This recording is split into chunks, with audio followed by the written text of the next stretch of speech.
General would be, to the chagrin of our governor.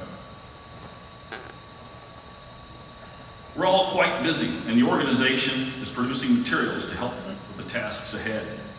This will reduce educational time, preparation time, giving you the information that you need to be effective in the fight. We're wary of the double-edged sword of the nonprofit organization. No nonprofit means government gets a list of your members as well as records of all the donations. There are other ways to structure this, so we're not opening our organization to the government. The John Birch Society is structured as a business because it makes no money and pays no taxes. There are issues with that for us as well, and that a business can also not support a particular candidate. We'll need to do much more study of this situation in order to select the best structure. We want no shackles in our effort to support constitutional candidates. Should you join the ICRC, some of you are already members, you can be a member of the ICRC in the Campaign for Liberty. Though the goals are the same, the methods and capabilities are different. We're going to be directly involved in campaigns where the ICRC, or the Campaign for Liberty, is not able to do that. The two organizations complement each other because they're not connected. The IRS classification, the CFL, prevents them from directly supporting particular candidates, and we will be doing exactly that. I took my family on a vacation to Florida when my children were smaller. We stayed at a hotel somewhere in Alabama. Eating breakfast the next morning, we looked across the street and were taken back by the appearance of the hillside. The hillside was cut away for railroad tracks, and there were railroad cars parked there. Only the shape of the vine told us that there were actually railroad cars there. They were completely covered up. The limbs on the trees were broken and hanging with vines. Never seen anything like it since. The tenacity of the small vine in overcoming trees that were over 100 feet tall was amazing.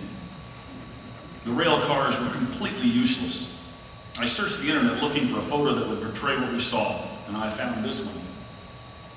At first glance, this one is only mildly impressive until you realize that the shape in the center is a two-story house. You are the vine of freedom. We're the beneficiary of something very precious. We received it paid in full with the blood and sacrifice of our forefathers. This precious gift of freedom can only grow if we care for it correctly. As the vine grows, it embraces its obstacles and raises itself above them. The height, length, width, texture, and color mean nothing to the vine. The vine sees the obstacle only as a support for its growth. The vine will overcome unbelievable obstacles as long as it stays properly rooted. You are the vine, and it's time to grow some freedom. Fertilize it with education and truth. Water it with love and kindness, and cultivate it with diligence and patriotism. The vine must continue to grow even though we win an election. Freedom demands our continuous involvement, or it will wither and die. We must become effective educators if we are to save our nation. We intend to accomplish the following: a constitutionalist majority in the Indiana State House and U.S. Congress. We intend to start preparation for 2010 elections now. The education of large numbers of Indiana citizens, the creation of opinion molders, and the empowerment of opinion molders through excellent tactics and improved communication skills. Why yet another organization? How can the ICRC do better than some other group in these areas? These are all good questions, and you know now why it's taken us a year to be prepared for this.